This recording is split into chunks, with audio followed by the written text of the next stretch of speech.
ఏపీలో ప్రజలకే కాదు పోలీసులకు కూడా రక్షణ లేకుండా పోయింది. విశాఖపట్నంలో ఓ ప్రాంతంలో 112కు అంటే 112కు కాల్ వస్తే ఘటనా ప్రాంతానికి పోలీసులు వెళ్ళారు.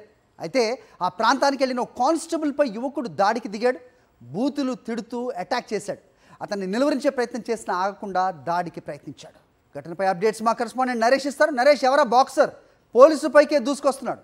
హరి, విశాఖపట్నంలో లాండ్ ఆర్డర్ అదుపు చేయాల్సిన పోలీసులపై అనేక భౌతిక దాడులు జరుగుతున్నాయి. గత కొద్ది రోజుల క్రితం 3 టౌన్ పోలీస్ స్టేషన్ పరిధిలో ఒక కానిస్టేబుల్పై దాడి జరిగింది. ఆ తర్వాత టీడీపీ నాయకులు అంటూ అచ్చెన్నాయుడు అనుచరులు ఒక బేభత్సమే సృష్టించారు విశాఖపట్నంలో. ఈ 2 ఘటనలు మరొకముందే ఇప్పుడు విశాఖపట్నంలో నిన్న రాత్రి ఈ ఘటన చోటు చేసుకుంది.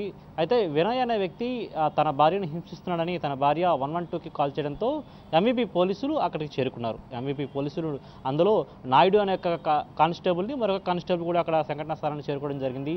అయితే వారిద్దరిని కూడా అక్కడ గొడవ చేస్తున్న తరుణంలో వారిని ఆపే ప్రయత్నం పోలీసు అధికారులు చేశారు. ఈ తరుణంలోనే ఆ పోలీసులపైకి వినయ్ దాడికి పాల్పడ్డాడు. అయితే వారిని ఎంత వారించినా సరే, ఎంత అడ్డుకునే ప్రయత్నం చేసినా సరే అసలు ఆగడం లేదు. అయితే పూర్తిగా మనం ఇప్పుడు సాక్షి టీవీ స్క్రీన్ మీద విజువల్స్ చూస్తున్నాం ఏ విధంగా దాడికి పాల్పడ్డాడు. అంటే గత కొద్ది రోజుల క్రితం ఏదైతే 3 టౌన్ పోలీస్ స్టేషన్ పరిధిలో జరిగిన దాడికి సంబంధించి గంజాయి మత్తులో ఆ పోలీసు అధికారులపై దాడి చేశారు. అయితే కానిస్టేబుల్ చేయి కూడా విరిచేసిన ఘటన ఉంది. మరోవైపు డ్రంక్ అండ్ డ్రైవ్ చేస్తున్నారని పోలీసులపై దాడి చేశారు. ఇప్పుడు మరొకసారి ఎంవీపీ పోలీస్ స్టేషన్ పరిధిలో ఈ విధంగా 112 ఫోన్ రావడంతో సంఘటనా స్థలానికి వెళ్ళిన కానిస్టేబుల్పై దాడి చేశారు. అతని కంటి భాగంపై పెద్ద దెబ్బ తగ్గింది. అయితే దీనికి సంబంధించి వెంటనే కేహెచ్ ఆసుపత్రికి అక్కడున్న పోలీసు అధికారులు తరలించారు. అయితే ప్రస్తుతం అయితే నిందితుడు పరారులో ఉన్నట్టుగా తెలుస్తుంది.